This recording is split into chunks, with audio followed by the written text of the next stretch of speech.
Welcome, everyone, to the PFF Fantasy Podcast. I am one of your hosts, John Macri, fantasy analyst here at PFF. And as always, I am joined by my great co-host, lead fantasy analyst here at PFF, the legendary Nathan Jahnke. Nate, how are you on this fine day? I'm doing well. We're getting into late June, finally getting to a spot where people are going to start doing some fantasy drafts. We have the Scott Fish Bowl coming up in a couple weeks, and I'll back to writing a bunch of articles coming up very shortly. So excited to shift more of my focus more towards fantasy. Definitely. Yeah. I'm looking forward to you dropping more articles on the site. We know you like to go beast mode here in June, July, August. So there'll be a lot of stuff hitting the site very soon from Nathan. So I'm looking forward to that. I'm sure a lot of people are as well.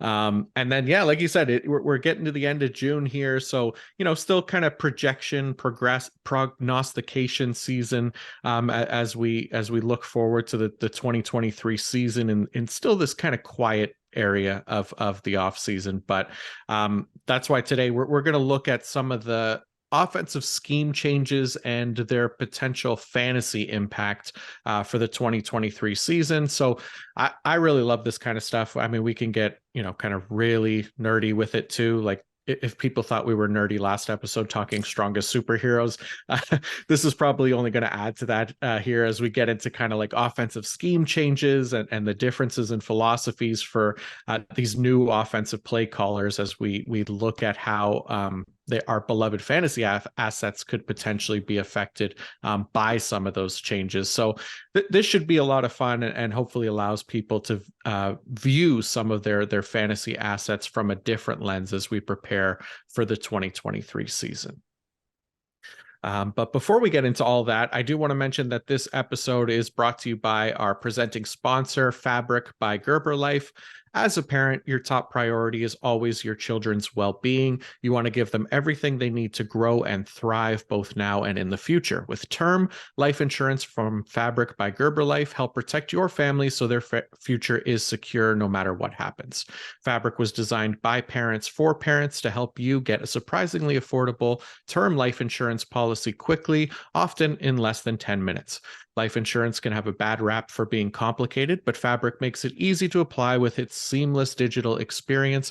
It's online and on your time. And if you need the extra support, you can access a team of licensed agents who can answer questions along the way.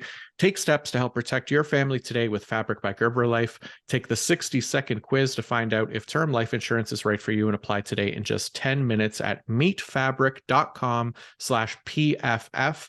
That's meetfabric.com/PFF, MEET, fabric.com/PFF. Policies issued by Western Southern Life Assurance Company and distributed by Gerber Life Agency, LLC, using Fabric technologies, not available in certain states. Prices subject to underwriting and health concerns or questions. For more information, visit us at meetfabric.com/PFF. All right. Let's roll. So like we said at the top, we're going to go kind of across the league and look at the teams that will be featuring a new offensive play caller on their coaching staff and what the differences might be in those offensive philosophies as we try and project how top fantasy assets could be affected. We'll pull kind of the scheme tendencies from these new play callers previous years in those roles and compare them to what the team did last year. Obviously, this isn't an exact science as teams and coaches evolve and don't just copy and paste exactly what they do one season to the next, especially on new teams, but there should absolutely be some deviation expected as we go through some of these numbers. And at the very least, it gives us kind of an idea of what their tendencies have been in the past and act as a good starting point for what to expect for the 2023 season. Like we said, it's June after all. It's the perfect time to play the projection game. So let's get into it here and start with the Carolina Panthers. So the Carolina Panthers hired Frank Reich as their new head coach. He comes over from the Indianapolis Colts. He spent the last 5 seasons there as their head coach. Now, Nate, what's the kind of maybe the first thing that stands out to you or something you expect could be a change in how this Panthers offense is run under Reich than it was in the previous regime? Yeah, the first thing that stands out to me is not only the coaching change, but all of the changes that they've made to their players. A lot of these teams that we'll be talking about later, it's more how will it change the players that were already on the team and how we could see their fantasy projections change. But for Carolina, they have two new quarterbacks, a new running back, three new wide receivers, a new tight end. So this is really changing everything. And we talked before on the wide receiver podcast a little bit about their wide receivers and how it could really be any one of four guys leading the wide receivers and targets.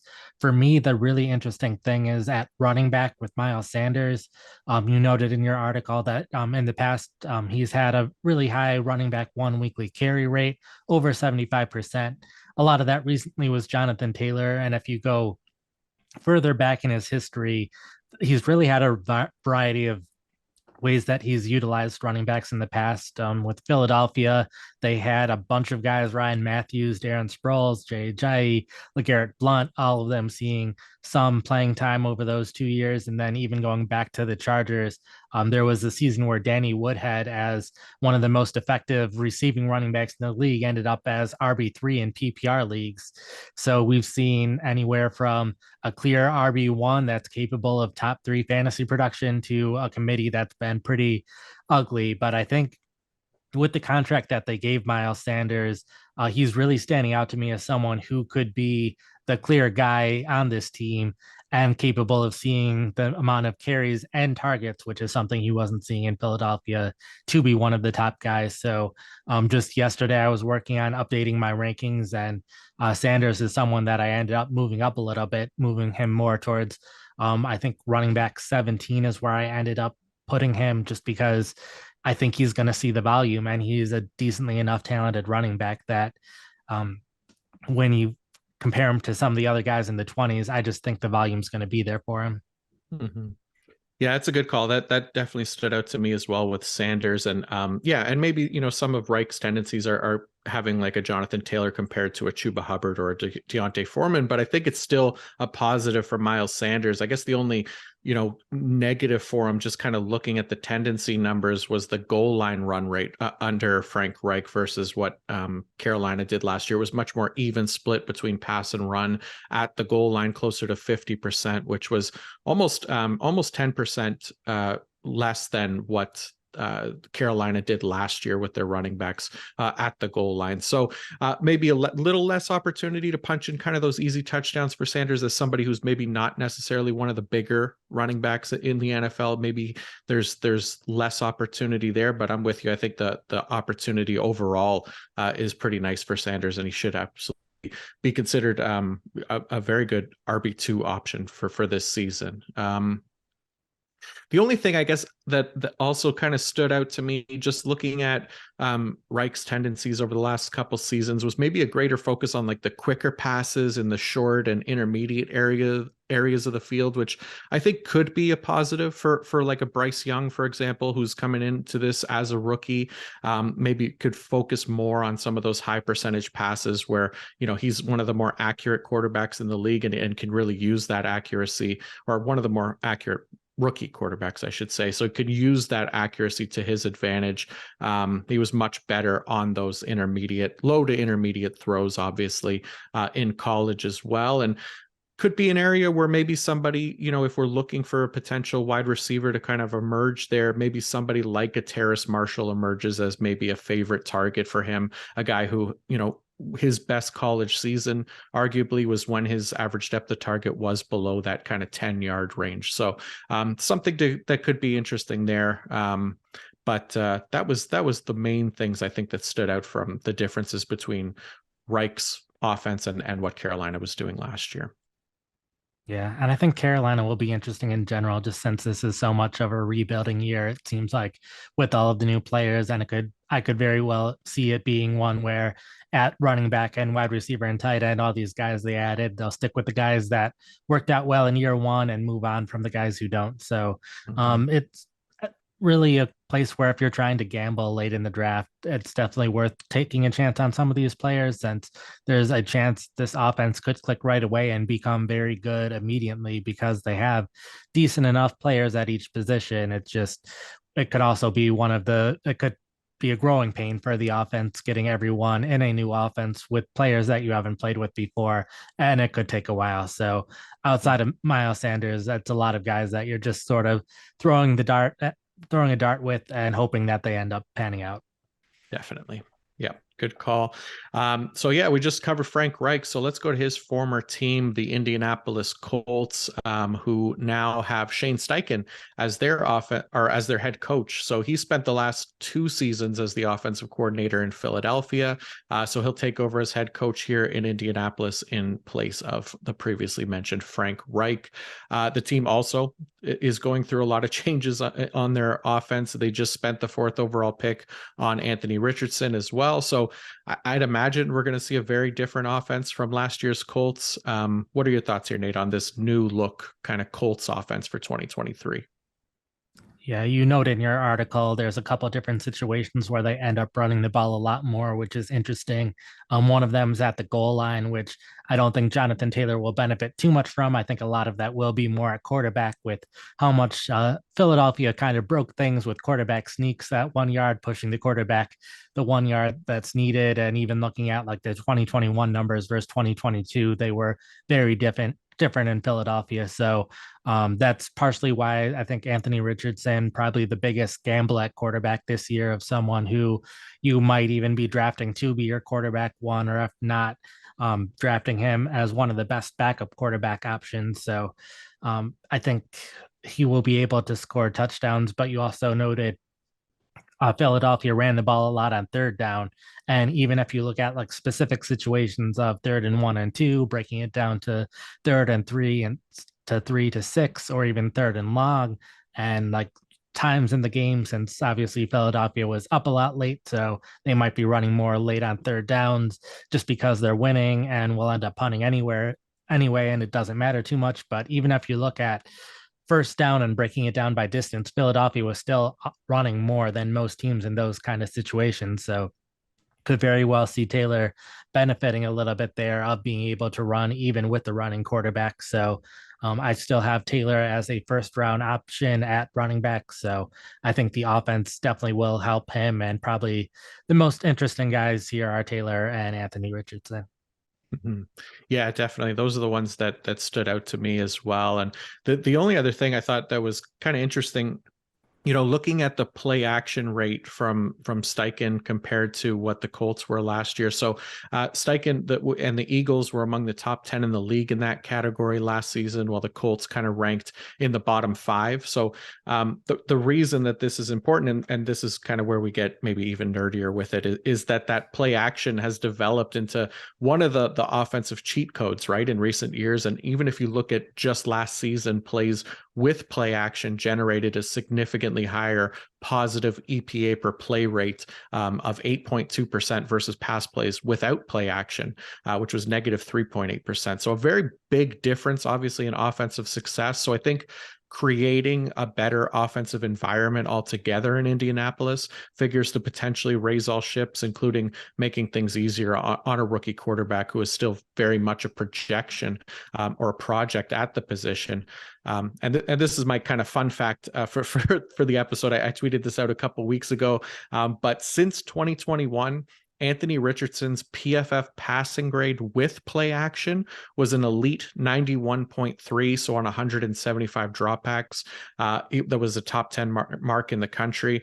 But then without play action, it was just 49.9 on 300 dropbacks. So big difference there. Could be something, could be nothing. But I thought that was worth mentioning, since Steichen's use of play action was so much more than what the Colts did last season.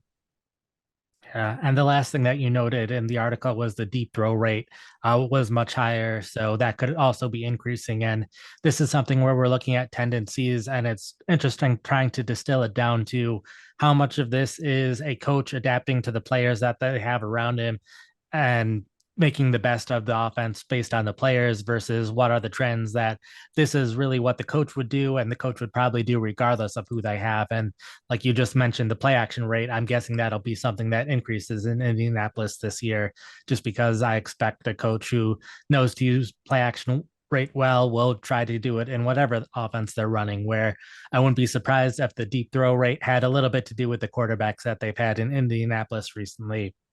But we could also see that rise with Anthony Richardson, Mhm. and that could potentially help some of these young wide receivers that they have, or even some of the tight ends, depending on how the tight end rotation ends up working out. So it's a case where I think this maybe had a little bit more to do with the players, but with the player, especially at quarterback changing now, we could see more deep throws in Indianapolis. So that could also potentially help some of these wide receivers or tight ends do a little bit better than what some of us are expecting. Definitely. Yeah. And a lot of Richardson's like play action passes, when I went back and watched them in college, they were a lot of deep targets too. He's got a hell of an arm, obviously. So as long as that accuracy on those deep passes continues into the NFL, hopefully, then yeah, it could be a big shift in that offensive philosophy for the Colts this season. So exciting to see what becomes of that. But let's go on to another team here. The Denver Broncos brought in Sean Payton as their new head coach. Payton took a year off from football last season, but had previously been the head coach of the New Orleans Saints from 2006 to 2021. He took a year off in there for, well, suspension as well. But um, the Broncos traded a 2023 first round pick and a 2024 second round pick to release him from his contract with the Saints. He signed on as the new head coach of the Denver Broncos. Since then, Nate, I know last year the Broncos were a massive disappointment after they traded for Russell Wilson, and expectations were relatively high. How do you feel about Peyton potentially turning this team around in 2023? And will he help our Denver fantasy options?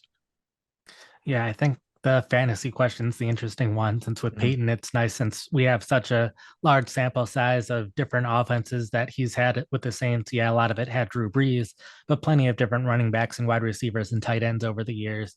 And something that's been pretty consistent with Peyton is the rotation that he's had among his offensive players. And I think that's something that will stick with Denver, which will probably hurt a lot of players from a fantasy perspective.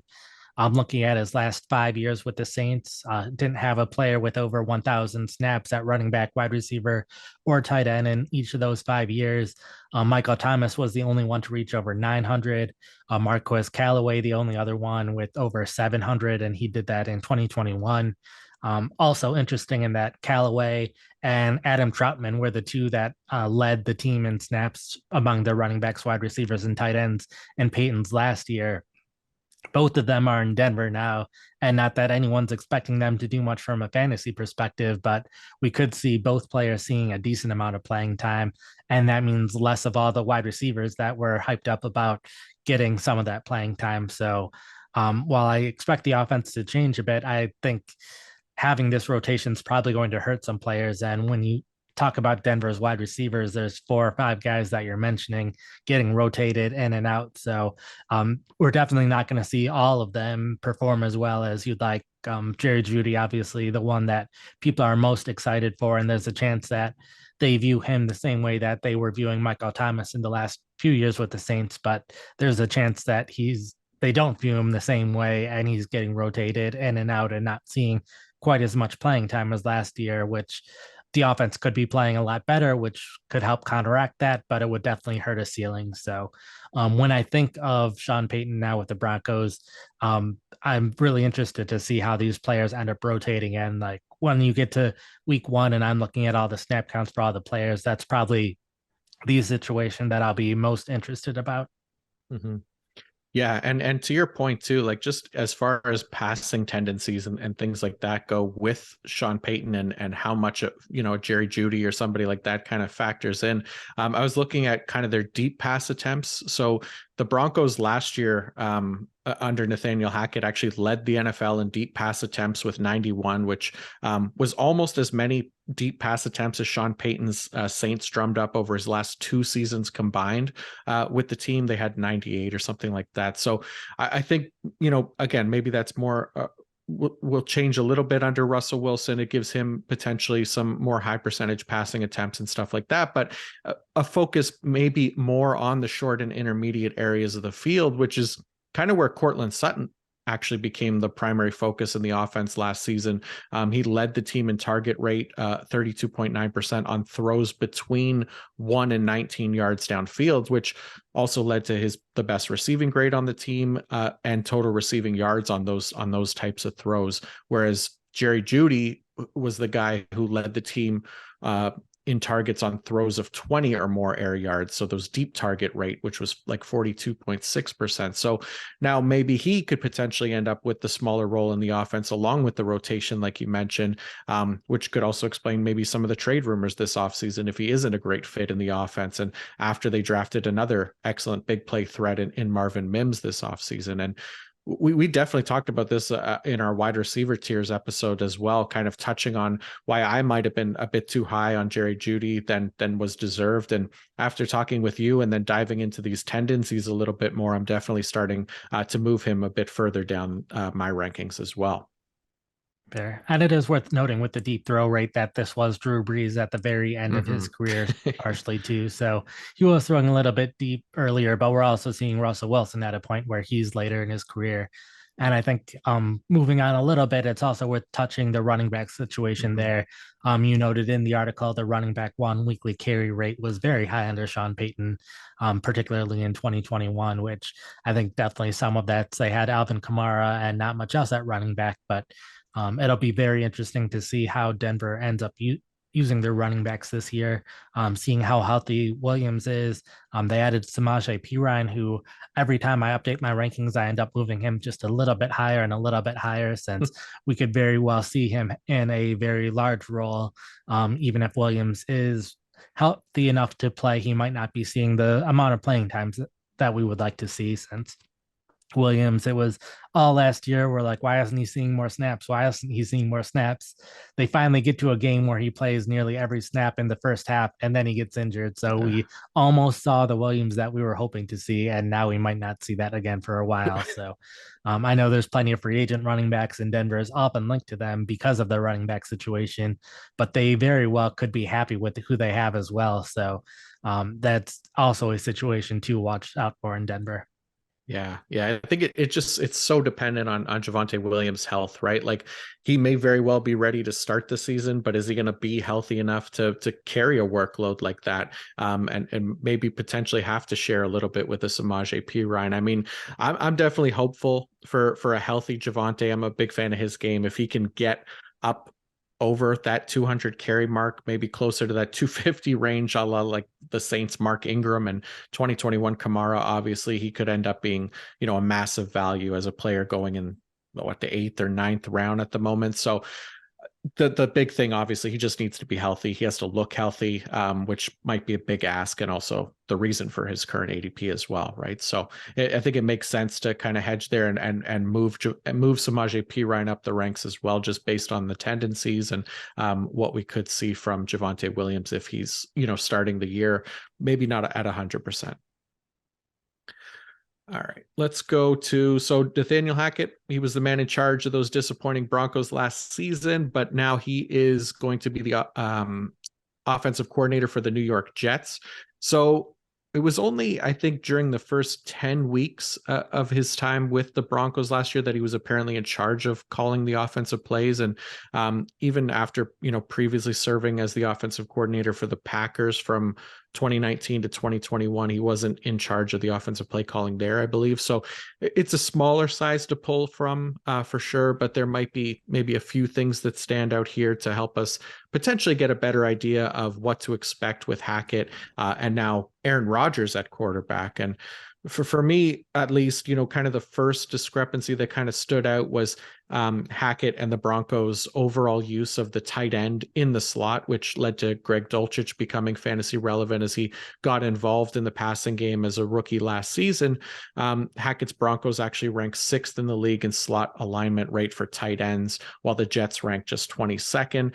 Now, recently, if you look at the data, the slot alignment has not actually been more productive for for tight ends versus kind of that inline alignment, which is interesting if you look at like yards per route run and target rate from that alignment. But for Hackett specifically, he did allow for more usage and targets to that alignment, much more so than what the Jets did last year, which is what maybe could potentially help someone like a Tyler Conklin, who should be the favorite for that role this season. I don't know how much it helps him overall, but I think, it's kind of one of those things. If you're looking for maybe a late tight end or a flyer to throw on a guy, could be a tiebreaker to consider at that point in drafts. Yeah, when I was looking at the Jets, the tight end is the position that I was most interested in when looking at the numbers that you were showing as well, since this was something that was consistent both with Denver as well as Green Bay, and that was using a lot of different tight ends. And they have the players to do it. You mentioned Conklin. They also paid a lot of money for CJ Uzoma, who saw a decent amount of playing time last year. And while he might not be a very fantasy relevant tight end this year, he could still see a lot of playing time. Jeremy Ruckert, who I believe was a third round pick last year, barely played as a rookie, but he was seeing a lot of praise recently. So I could very well see him seeing some significant playing time as well. And Denver last year, if you count Andrew Beck as a tight end, they were using 4 different tight ends significantly, going back to the time in Green Bay. While he wasn't the play caller, Green Bay liked to utilize often 4 different tight ends. I could very well see the Jets adding to that. Mercedes Lewis is still a free agent, reportedly on Rodgers' wish list at one point of time.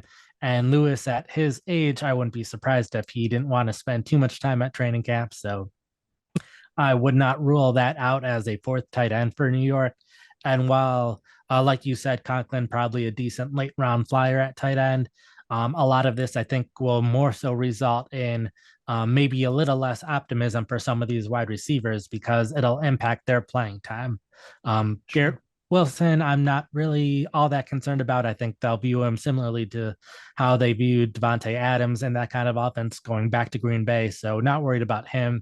But guys like Alan Lazard and Corey Davis and McCole Hardman, if they're playing a lot of 12 personnel, only one of those 3 players will be on the field, and it'll be a rotation among those guys. So we might not see as much playing time, and that could limit the upside of some of these wide receivers. Mm-hmm. Yeah, I'm with you. Definitely. And I did find like at least a sliver of hope for Alan Lazard in that as well. And that like Hackett, his deep pass rate, we talked about it with Denver, kind of stood out as an area that could potentially increase for the Jets, which does go hand in hand with kind of Aaron Rodgers coming in as he ranked tied for 2nd in the NFL in deep passing attempts since 2021. He also ranks 2nd in deep passing touchdowns with 19 and 5th in big time throw rate on those 20+ yard throws in that span. And Alan Lazard, at least for Rodgers, he was like kind of a favorite target for him on deep throws last season in Green Bay, led the team with 28 targets of 20 or more air yards.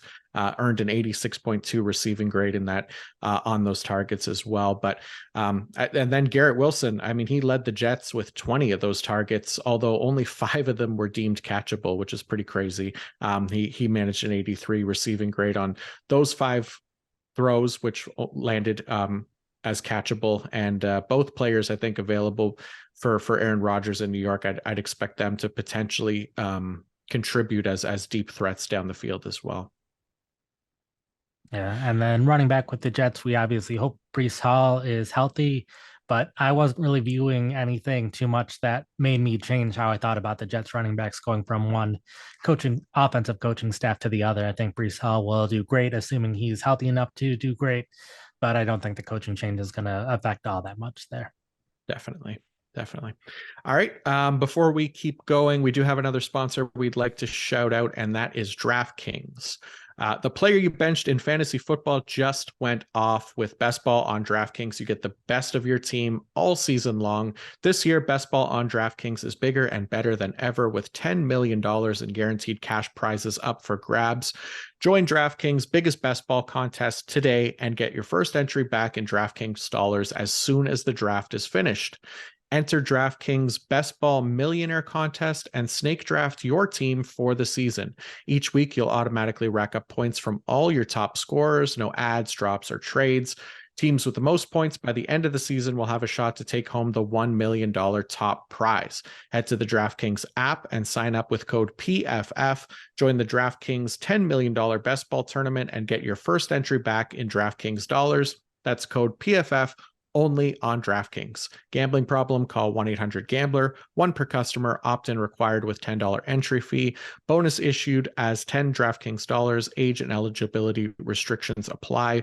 Void where prohibited. See DraftKings.com/promotions for details. Okay, let's keep it rolling here, and we'll turn our attention to the Dallas Cowboys. So Mike McCarthy is expected to take over the play calling duties for the Cowboys for the first time that he's been with the team. So this was a job previously held by Kellen Moore, who is now off to the Los Angeles Chargers, who we'll talk about here shortly. But last time we saw McCarthy as an offensive play caller was back in 2018 when he was head coach of the Green Bay Packers. Nate, what do you think about McCarthy taking over as offensive play caller, and could that be a good or bad thing for the Cowboys fantasy options? I think it's definitely interesting for the Cowboys, and I want to talk about the Chargers with Kellen Moore a little bit in this as well. And that it's very interesting if you look at the numbers, especially with pass run rate. And the Packers back in 2018, 2017, a very pass heavy team, more so than the Cowboys were last year. And that's when they still had Aaron Rodgers, who was a little bit younger and still had great wide receiver options. So I think a part of that had more to do with Rodgers than McCarthy. And then when you compare Kellen Moore to what the Chargers had, the Cowboys were more run heavy than the Chargers.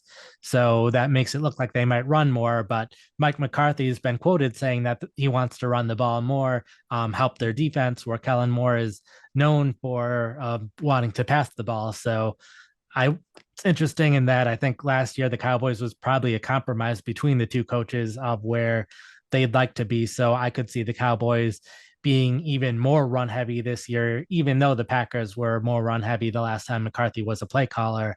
And I could see the Chargers maybe not passing the ball more because they were already very pass heavy, but continuing to be that pass heavy offense. Yeah, no, for sure. And if they do tend to run the ball maybe a little bit more, the good thing under McCarthy, what we saw with him in Green Bay was that kind of RB1 weekly carry rate was up over 70%, where it was more of a split last year between Ezekiel Elliott and Tony Pollard, where RB1 was just under 60%. So pretty big increase there if those numbers kind of continue, which is a great sign for Tony Pollard, obviously assuming they don't bring anybody else in that's a threat to him. But yeah, I really like that for him. And then obviously, the pass rate was a massive difference. I don't expect it to be as high as what we saw with McCarthy last time he was in Green Bay. That's a pretty big jump. If it is, obviously more volume for the Cowboys passing offense is a good thing. Lamb already finished like fifth in the NFL among wide receivers and targets last season. So how much more of a boost he can get there is probably minimal at best. But I think more likely if they do tend to throw the ball a little bit more, we might see more of a boost to the teams like wide receiver 2, for example. So potentially Brandon Cooks. If you look at Michael Gallup, who was the team's second receiver last year, he saw just a 17% target rate when he was on the field, which ranked 50th for among wide receivers with at least 300 routes run. So we've seen Cooks finish as like a top 24 PPR wide receiver in 6 of the last 8 seasons. And if healthy, has a decent shot to exceed his current ADP if we do see a increase in pass rate as well. So maybe not as high as that nearly 70% pass rate of the McCarthy West Coast offense there with Aaron Rodgers, but a potential increase could definitely obviously be a good thing for the Cowboys receiving weapons. Yeah, and you noted in the article going back to the running back situation as well and how much they're running the goal line pass rate as well. And the Cowboys were very run heavy at the goal line last year compared to the former Packers, who were very pass heavy. So it'll be very interesting to see what they do there, since Elliott was their running back at the goal line situation, scored 12 rushing touchdowns last year. Still only ended up, I think, running back 22 or something like that, despite having so many rushing touchdowns. So it'll be interesting to see if they continue to run as much at the goal line. And if so, if Tony Pollard's going to be the one getting those carries, since there was definitely a weight difference between Eckler and Pollard, but there really isn't any other back in Dallas on the roster right now who looks like that it makes more sense for them to get the goal line carries over Pollard outside of just making sure Pollard stays healthy and doesn't carry the ball too much. So Pollard's someone who's getting drafted as a top 10 running back. If he's consistently getting those goal line carries in a way that Elliott was, Pollard has a chance to be the number one running back overall this year. But we could also very well see them give the ball to someone else in those situations, pass more in those situations, bring in another running back to take those situations. So it's a little bit of a gamble drafting Pollard at this point because of that, but there's definitely the upside that he can be an excellent fantasy running back this year. But all it takes is one of a couple different things to happen. And if a lot of those touchdowns go away, then a lot of that fantasy value also goes away. Mm-hmm. Yeah, this is where we get the M. Night Shyamalan twist of Deuce Vaughn being the goal line back at 5'5". No, that's probably not going to happen. But all right, let's go on to the Chargers here, since we were talking Kellen Moore a little bit. We just mentioned he was the offensive play caller for the Cowboys for the last several years. He'll now come in as offensive coordinator for the Chargers, taking over for Joe Lombardi. So the Chargers were one of I think they were actually, second most pass heavy team in the NFL last season. Well, like we mentioned, Moore's Cowboys, they ranked lower in that regard, but you got Justin Herbert, Keenan Allen, Mike Williams, Austin Eckler, obviously still key pieces of that offense. It's hard to imagine too much of a drop off for the Chargers in that category, but I think it's worth noting is we could potentially expect maybe some decline there. And if that were to be the case, obviously a lower pass rate, I think that figures to hurt maybe an Austin Eckler some, but also Gerald Everett, who finished inside the top 10 at his position in targets last season with 82. He could cede some of those targets to the wide receiver position, potentially in Moore's offense as well. But, the positive for somebody like Austin Eckler, should he in fact give up some of those receptions this season as the team maybe potentially shifts their offense closer to Moore's Cowboys offense, there was an increase in goal line opportunities, like we said.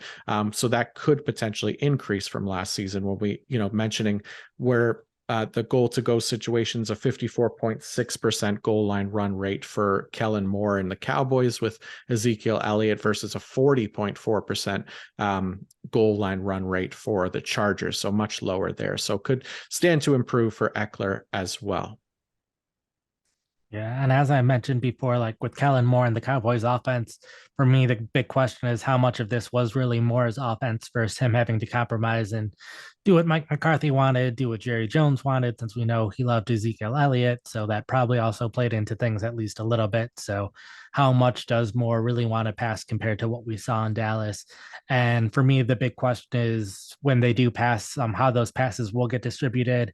You noted that they were throwing to wide receivers a bit in Dallas, and we've just never seen Kellen Moore with a running back who can catch the ball like Austin Eckler before. So while in general, I tend to believe that excellent receiving running backs will end up getting targets because of their talent and coaches will use him that way, but the Chargers also have plenty of other receiving options as well. So maybe we do see a decline in Eckler's targets, which, like you said, that could be counteracted with increase in carries, increase in goal line carries, which Eckler in particular was still seeing a decent amount of goal line carries. But um, I have him as my second overall pick, but there's still definitely some risk involved. And then the tight end position is also the interesting one, like you mentioned. With Dalton Schultz, he had nearly 200 receptions and a number of touchdowns over the past 3 seasons, but it's because he ran the second most routes, but he had the 16th best receiving grade, 19th best target share among tight ends with a lot of volume over these past 3 years. So I don't think either Dallas or Los Angeles has the tight end as good as Schultz was, but it will be interesting to see how much they get volume like Schultz was seeing in terms of how many routes they were running. So both tight end situations, obviously not ones where you're drafting them to be your starting tight end, but it's possible that a tight end from either of these offenses ends up getting near top 10 production after seeing the same amount of routes that Dalton Schultz was seeing. Mm-hmm.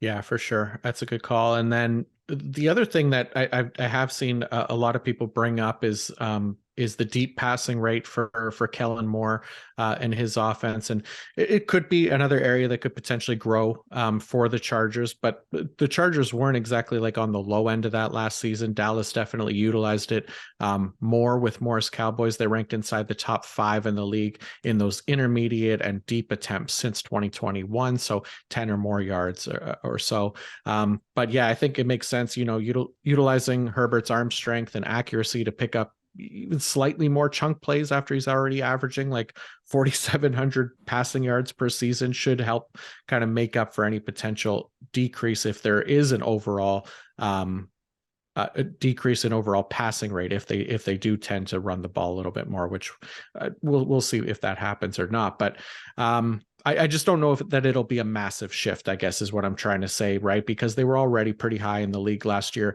in deep pass attempts. How much more we'll see if you look at Moore's deep pass rates last year, he ranked 4th in deep pass attempts in 2021, but just 20th in 2022. And maybe some of that it was Dak missing a chunk of games. But even if you just look at games where Dak was healthy last year, Dallas only ranked 14th in deep pass attempts. So I do think we could potentially see some increase. I just don't know that it's going to be this drastic shift because it was already something that the Chargers have been doing with Justin Herbert at the helm. Yeah, not expecting much of a shift there. And I think the last note that I'll say that with the Chargers in general, with their pass and run rate, is I would expect if they wanted to run the ball as much as they were in Dallas, they would have added another running back by now. They really haven't addressed the position outside of giving Eckler a couple more incentives in his contract. I believe that's how they adjusted it to make him a little bit more happy, but they don't really have a strong number 2 option outside of Eckler. And Eckler at his size, and he's stated before in the past that he doesn't want to see 20 plus carries a game like some running backs end up having just so he can stay healthy and stay productive. So I would think if they wanted to run the ball a lot, they would add someone. They could have even given Kellen Moore Ezekiel Elliott back like you had in the Cowboys offense, and they haven't done something like that, even though that seems like a fit that could make sense. So I definitely think they'll be passing the ball. And like you said, potentially passing deep even a little bit more than they have been. Nice. All right. Awesome. So we got one more ad read here before we move on to the Ravens. And this is one from our friends at Manscaped. If you haven't heard already, it's smooth sack summer. When you're playing in the summer sun, make sure you're scaped from pubes to bum.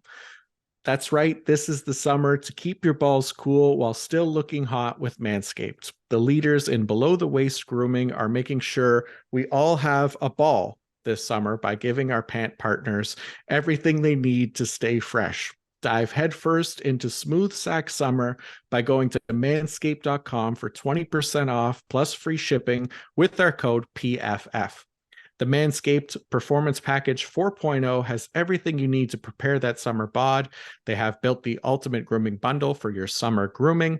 Their Lawnmower 4.0 trimmer features a cutting-edge ceramic blade to reduce grooming accidents thanks to their advanced skin-safe technology. The Lawnmower 4.0 has a 7,000 RPM motor and a new multifunction on-off switch, can engage a travel lock, and it gives you the ability to turn the 4000K LED spotlight on and off when needed for a more precise shave. Did I mention this trimmer is waterproof too? Beach, lake, or shower, this razor will devour even the strongest pubes. Manscaped even threw in 2 free gifts to their Performance Package 4.0, the Manscaped Boxers and the Shed Travel Bag. Get 20% off plus free shipping with the code PFF at manscaped.com. That's 20% off plus free shipping with the code PFF at manscaped.com. It's smooth sack summer, boys. Get on board or get left behind. Wow. Manscaped really trying to throw me with that copy there. They had I'm fun glad with that I didn't read that beforehand, so I got to hear it for the first time now. Yeah, But definitely that was not a good one. surprised coming from Manscaped. Yeah, that was a good one. All right, let's go to the Baltimore Ravens. Todd Monken is coming in as their new offensive coordinator. He's leaving college football, where he was the offensive coordinator and quarterbacks coach for Georgia these past 3 seasons, returning to the NFL to be the new offensive coordinator for the Ravens. We've seen Monken as an offensive coordinator in the NFL previously, 2019 with the Browns, and then with the Bucks for a few seasons before that. So even though it's been a few years now, we have a decent chunk of data to comb through to potentially give us maybe some insight into Monken's tendencies as an offensive play caller. Nate, what is the first thing that kind of stands out to you that could be different from last year's Ravens to this year's version? Sure. So in these articles that you wrote, you have these nice charts of all the biggest tendency changes between the new coach and the team previously. And the one that stood out here was the tight end target rate, which definitely freaked me out, going from the Ravens having 40% last year to the last time Munkin was offensive coordinator in the NFL, it was at 12.6%. So when I saw that, I ended up digging in so I could know that I should not be worried about Mark Andrews. And I ended up not being worried after digging in a little further. Looking at the Browns offense in 2019, they had Demetrius Harris, Ricky Seals-Jones, Stephen Carlson, and Pharaoh Brown as their 4 tight ends that they played significantly that year. So after seeing that group of names, I'm not all that surprised that they threw so little to tight ends in 2019. And then looking at Monken's offenses in college recently, Georgia threw to tight ends plenty over the past couple of years, third most of the Power Five teams since 2020. So, knowing that, I think Mark Andrews will be just fine and we'll still see plenty of targets, especially since if you looked in the past, teams that have good tight ends see plenty of targets regardless of their pass throwing to tight ends. So that was probably the biggest thing that stood out from the chart. And then just in general, something that's been talked about plenty in the media so far, but just the expectation that the Ravens will be passing the ball more, lining up in 11 personnel more, looking a lot more like a lot of the other offenses in the NFL rather than being this unique offense, which I personally, even though I'm not sure how great a run first offense is, it's always nice to have some uniqueness in the NFL. And the Ravens in the past definitely were unique in how they were using their offense, a ton of 22 personnel. So while I will miss seeing that kind of offense in the NFL, I think we will see more passing of the ball, which definitely allows the wide receivers to potentially be more of an option in fantasy. Just the question being which one, and also hurts the running backs in particular. J.K. Dobbins probably might not see as many carries as we were hoping in the past. And then Gus Edwards, who has been there for a while now, remains an efficient running back and will probably still remain part of the running back rotation and see a decent number of carries as well. So it probably limits the upside of the running backs, but definitely opens things up in the passing game.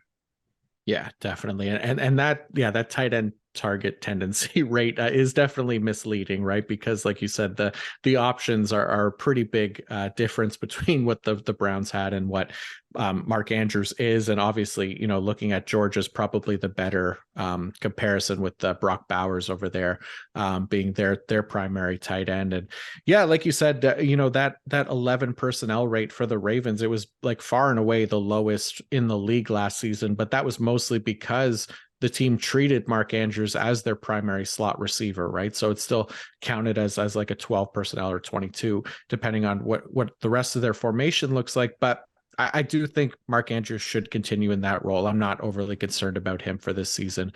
Then it's looking at guys like Zay Flowers, Rashad Bateman, Odell Beckham. I think they could all see some more time potentially in the slot throughout the season as well, with Andrews either lining up in line or as an additional slot based on kind of Todd Monken's history in how those guys are used. But however the usage shakes out for Andrews, he should definitely still be considered a high-end tight end one. But now, the Ravens, like you said, could also potentially be able to support multiple or at least one fantasy relevant wide receiver in addition to Andrews, which has been a struggle for this team in recent years. So it'd just probably come at the cost of some of that running back fantasy value. Yeah, and I also question how much Isaiah Likely will be used this year, Mm-hmm. since a lot of that two tight end set was used with him. Likely was excellent in the preseason last year. I'm a big fan of the preseason, and we'll definitely be covering that on this podcast once we get to preseason games. But it'll be interesting to see if they do still use a little bit of 12 personnel usage on passing situations, so that Likely can be on the field more, or what could be concerning is if Mark Andrews loses a little bit of playing time, so Likely can see the field a little bit more often while they stay in 11 personnel. Yeah. Yeah. Good point. All right, let's go to the Washington Commanders. So Eric Bieniemy finally gets his shot to be the primary offensive play caller as he heads to the Commanders, coming over from the Chiefs, where apparently the deal was that he was kind of like split play calling duties with Andy Reid. It was maybe more of the secondary play callers for the most part. So little bit difficult to gauge exactly how much of those Kansas City tendencies might transfer over, but we've seen that coaching tree relationship carry over in other situations. So we'll still use Kansas City tendencies to reference here from the past couple seasons as a loose reference to what the Commanders may look like this season. And I mean, obviously, the main differences I think that stand out are a higher pass rate and higher tight end target rate. You look at the difference; it's almost an 11% increase in pass rate from what the Chiefs did last year compared to the Commanders, and then that tight end target rate, obviously 27% for the Chiefs in the last two seasons versus just 16% for the Commanders last year. Obviously, this is kind of a given when you have Patrick Mahomes and Travis Kelce as the quarterback and tight end combo. Commanders don't have a Mahomes or Kelce on the roster, but an uptick in pass rate is certainly a likely possibility, maybe under Bieniemy, which I think could end up benefiting whoever does win that starting quarterback job if they can perform well. And Sam Howell still currently the favorite to start this season as long as he continues to earn that job this offseason. Otherwise, Jacoby Brissett, who showed flashes of fantasy relevancy last season as a starter in Cleveland, could take over. But anything stand out to you from this from Bieniemy's offense to Washington last year? Yeah, for a lot of this, I was like going in one direction and then thinking, yeah, but with something else, like you were saying with Travis Kelce and the tight end rate, yeah, they threw the ball to the tight end a lot, but they had Kelce. Yeah. You also noted in the chart they threw to slot tight or slot wide receivers a lot, and they had Tyreek Hill not last year but years before that. And that's where the strength in the offense was, and their strength really hasn't been at running back the past couple of seasons. So, like even the higher passing rate, I do expect the passing rate to go up a little bit, but Bieniemy is also a former running back whose history was as a running back coach before becoming an offensive coordinator. So I wouldn't be surprised if they start to favor the running backs more than Kansas City was with Antonio Gibson and Brian Robinson. So the running back target rate you also noted in the article was a bit lower, but they could also like the running backs in Washington more than they like the running backs in Kansas City. And even if like you're specifically comparing the players at running back, but you're also comparing the passing weapons, and Washington definitely has some good options at receiver, just maybe not quite as good as Kansas City had. So while I could see things shifting a little bit more towards how they were in Kansas City, I could also see him favoring the personnel that they already have in Washington, since with making the change, they really didn't do many changes to who they have at running back or wide receiver or tight end. It was mainly just the quarterback position. So their strengths, obviously, Terry McLaurin at wide receiver, Jahan Dotson at wide receiver. So even though they favored tight ends and maybe didn't favor running backs, I still expect the top wide receivers to be the top wide receivers and the running backs to still be used similar-ish to how they were in the past. Yeah, I'm with you. I think, looking at that running back target rate, I'm not too worried about it. Like you mentioned before, I think having a good receiving back allows, can earn more targets basically than, a running back that isn't as strong a receiver. And Antonio Gibson obviously is a former wide receiver too. And, his history as a receiving back, I think could definitely become a bigger part of that offense than what Kansas City has utilized their running backs in. And maybe a Jerick McKinnon plus type role for Antonio Gibson in Washington, if we're looking for kind of a comparison there. So yeah, I'm with you. I do like the chances of Antonio Gibson getting more work, and then definitely a switch up in philosophy there when you don't have a Travis Kelce as your tight end. So they could see that target rate definitely spread around a little bit more. All right, let's go to this is our last team on here that we'll talk about today, the New England Patriots. So they brought in Bill O'Brien because, I mean, they ran a bit of a failed experiment with their offensive play calling last season. So they've turned to a former offensive play caller for them in O'Brien, he was offensive coordinator for them back in like 2011. So over a decade now. But since then, we've had much more data from him as an offensive play caller when he was there, the head coach of the Houston Texans from 2014 to 2020. What do you think, Nick? Does BOB help this Patriots offense this season in any kind of way? From a fantasy perspective, I'm not sure where all it will end up helping. You noted the increased 12 personnel usage, and I definitely think that will happen this year compared to last year. I'm surprised they didn't use more 12 personnel in the past, having Jonnu Smith as the second tight end option, but having Mike Gesicki and Hunter Henry on the offense, I just think in order to get your best offensive players on the field, it makes sense to have 12 personnel. Wide receiver, they don't go as deep as they did in some previous seasons. Juju Smith-Schuster, Devontae Parker, Tyquan Thornton, and Kendrick Bourne are their four wide receivers. Not a ton of depth after that point. So I could see a lot of 12 personnel, but out of the six receivers that I mentioned so far, if you told me in however many months from now that any one of those six ended up leading the team in targets, and I wouldn't be all that surprised. So it's just something where I think the targets will continue to be distributed a lot among the players. And I think the bigger questions are probably how the snaps will be distributed among the running backs. Mm-hmm.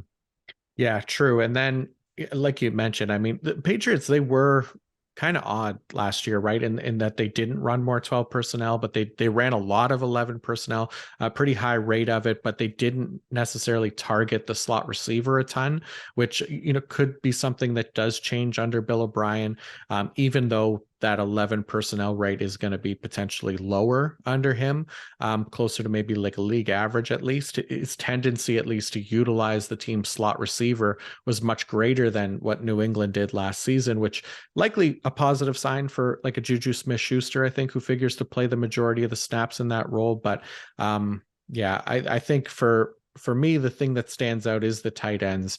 Like you had said, I think, the decrease in 11 personnel, the increase in 12 personnel potentially gives more opportunity for a Mike Gesicki, who is a good receiving tight end, to be more fantasy relevant. And I think, when you look at the Houston Texans tendencies under O'Brien, they rank third in the NFL in pass rate out of 12 personnel from 2019 to 2020. So the targets to the tight end position in New England, I think, could be on the rise if that trend continues as well. And then, yeah, just like you said, the running back usage was much heavier towards the team's top running back, which I think could be a positive for, obviously, Ramondre Stevenson. And if he continues to get some of that pass down work as well, it could be the makings of another RB1 season for him in New England as well, which is pretty exciting. Yeah, with the Patriots, Ty Montgomery, the first game last season was their third down back. Then he suffered an injury, and Stevenson eventually won that third down role. Looking at O'Brien's history, particularly with Houston, and there was just a variety of things that happened. Arian Foster in his first year in O'Brien's first year with Houston, Foster was RB5, saw the clear majority of playing time both as a rusher and a receiver.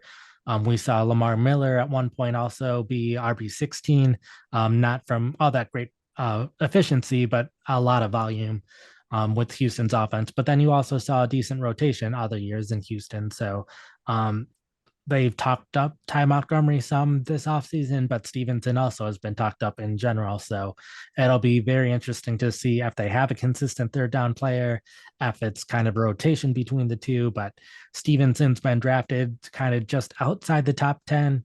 And having F. Montgomery as the third down back, that'll hurt him a bit. But if Montgomery is barely seeing any playing time, then Stevenson can be much higher. And we just recently saw the Patriots cut James Robinson. This was more out of health reasons. So he's out of the picture.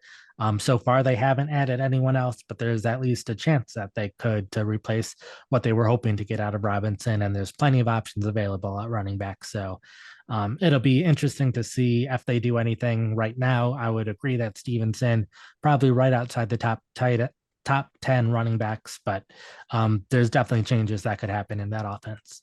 Mm-hmm. Yeah, good call. I think that's about where I have him right now as well, like RB12, somewhere around there, RB11 maybe. But yeah, that's a good call. All right. That's all the teams we'll cover for today. I think we put 9 offenses in there. I hope that was useful information for people to kind of think about and provide maybe a different perspective on how to view some of these fantasy assets in different offenses. Again, not an exact science, obviously, but food for thought for sure as we try to sort out what things could look like heading into the 2023 season. And if you do want to read into it a bit more and see some of the charts and the data discrepancies that I've written up some of these teams in article form on pff.com that you can go check out now. All right. One last thing before we wrap for today. If you stuck around till the end of last episode, you know that Nate and I did a quick 5-round draft to pit our teams head to head against each other. Last time we drafted our strongest superhero team, which I ended up winning according to the poll with a very nice 69% of the votes, thanks to my 101 Superman. This time around, Nate gets the first pick, which is the route we'll go on with whoever loses the previous head to head as we draft our all-time starting 5 NBA team. So I'm not as big of a basketball fan that I used to be. Since having kids, I've had to kind of cut down my sports watching. So it's primarily football, obviously, and hockey for me. But I can definitely come up with an all-time team here, and we'll see if it's good enough to squeak out another win and keep the undefeated streak going. But Nate, you get the 101 here. Who are you choosing to lead off your all-time starting 5? Yeah, last week your knowledge of comic books outweighed my knowledge of movies and TV shows in terms of character strength, but hopefully I should get this one, and I might even get it just from this first pick. And I'm going Michael Jordan first. I'm going with in my opinion, greatest player of all time in terms of basketball. It helps that I grew up in the Midwest in the 90s, so I might be slightly biased there, but also looking at plenty of statistics and win shares per 48 minutes and those kind of things, Jordan tops those lists, both regular season and playoffs. So happy to get him number 1. Yeah. I was really hoping you were more of a LeBron guy. I knew it was a long shot, but Michael Jordan, to me, he's my GOAT as well. So can't really argue that one. But I can't let you have Jordan and LeBron. So I'll take LeBron as my first pick. Obviously, you look at he's the all-time leading scorer now. Only player in NBA history to record at least 30,000 points, 10,000 rebounds, and 10,000 assists. 4-time NBA champion as well. I know he's a lot of other people's GOATs from this current generation. It's very close, but I still a Jordan guy, but I'll take LeBron here and hopefully make up ground the rest of the picks. Fair enough. My second round pick, of course, I had James number 2 as my option. If for whatever reason you let him slip to me, but that didn't end up being the case. But I'm going Magic Johnson number 2, and a lot of this has to do with our format of how we're drafting, and it's just 2 of us and positional scarcity. I just have him a bigger gap between him and the rest of the point guards than I do the rest of the positions and other players at those positions. So in order for me to best optimize getting my 5, going with Johnson as my point guard, 9-time first time all pro, 3 MVPs, some championships in there as well. So definitely happy to pair Johnson with Jordan. Yeah, five championships, I think, for Magic Johnson. So pretty good point guard option, obviously. Probably the greatest of all time in that regard. So you got Johnson at point guard. Michael Jordan, is he playing shooting guard or small forward Guard, for you? Okay, so yeah, and shooting then LeBron's going to play small forward for me. All right, so I will go. Okay, this is tough now. I'm going to go with my power forward. I'm going Larry Bird. So three-time MVP, all in a row from like 1984 to 1986, three-time NBA championship, two-time final MVP, elite trash talker by all accounts, one of the best shooters of all time. So I'm going to get Larry Bird and pair him up with LeBron to play the power forward role to LeBron's small forward role, or the other way around. I don't know, whichever one works better. Fair enough. Like when I was making my list, there were only two players that I had at potentially two positions, and those were the two guys that I considered Nice. at both positions. But now this gets pretty easy for me because I have two guards and you have two forwards. So there's only one Yeah. position that we're fighting for left.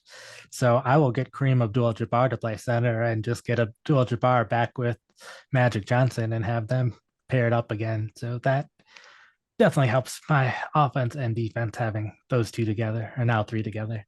Yeah, I think I screwed up. I screwed up because I let you have Kareem Abdul-Jabbar. Yeah, I mean that's a tough one. Yeah, so putting him at center, obviously, and then yeah, man, he was in one of my favorite movies too, Airplane, and he's also in Bruce Lee's Game of Death, which is cool. But so I think for center, for me, it's between Shaq and Wilt Chamberlain. I think I'll go Wilt Chamberlain.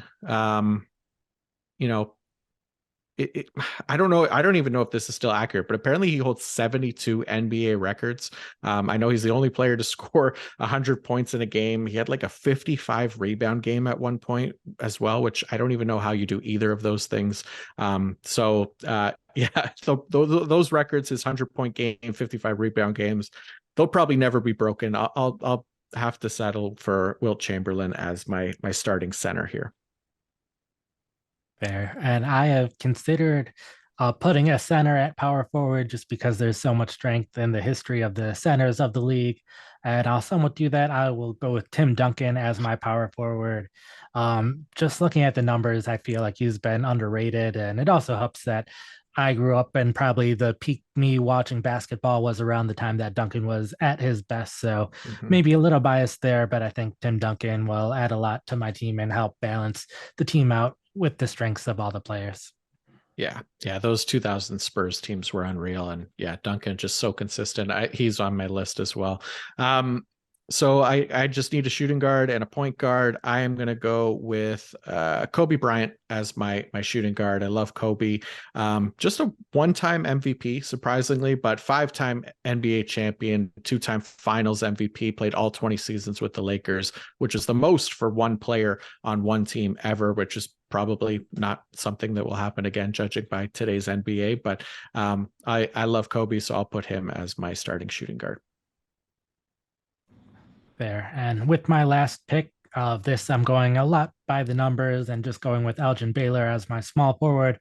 10-time first team All Pro. There's only six players who have been first team All Pro that many times, and he's one of them. So if I can get another one of those players on my team with my last pick, I will definitely do that to round out my team.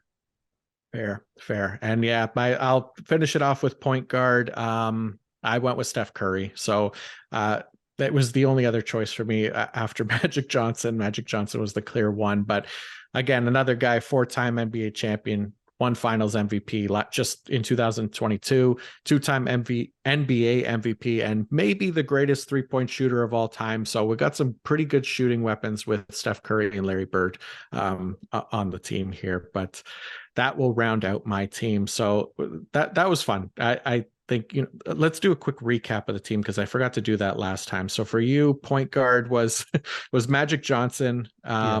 Shooting guard was, did you put Michael Jordan at shooting Michael guard again? Jordan. Yeah, Michael Jordan, you did. And then small forward was Elgin Baylor, power forward Tim Duncan, and then center Kareem Abdul-Jabbar. So that's a pretty solid team, I would say. For me, it was Steph Curry at point guard, Kobe Bryant at shooting guard, LeBron James at small forward, Larry Bird at power forward, and Wilt Chamberlain at center. So we'll throw that poll up on Twitter as well. So look for it either from me, either PFF underscore Macri or PFF underscore Nate Jahnke to vote and pick for a winner. Can I remain undefeated is the big question. It's going to be tough this time, but that was a lot of fun, Nate. Thank you again for doing this with me once again. And a big thank you to everyone who tuned in and continues to tune in each week. We appreciate every single one of you. Nate, nothing on the site for this week, right? But everything starts next week, though. I will be updating a lot of my rankings for kind of drafts that are still going on. I still have a couple of dynasty leagues where we haven't done our rookie drafts yet. So I will be sending updates to my dynasty rankings, dynasty rookie rankings, similarly with dynasty superflex, dynasty rookie superflex, as well as an update to my best ball rankings, since I know best ball season is still going strong right now. So those will be my 5 for next week. Perfect. Nice. Yeah, I figured. This is when you start to go beast mode, like we said. So very soon on the fantasy content, I'll continue to drop multiple articles each week on pff.com as well. This week, you should be able to find my breakout quarterbacks, running backs, and for IDP enthusiasts, we got linebackers up there as well. So be sure to check those out. And if you haven't subscribed to the PFF Fantasy YouTube channel yet, please do so. We greatly appreciate the support. We will be back next week providing an update on some ADP risers and fallers, which should be fun as well. So until then, peace out.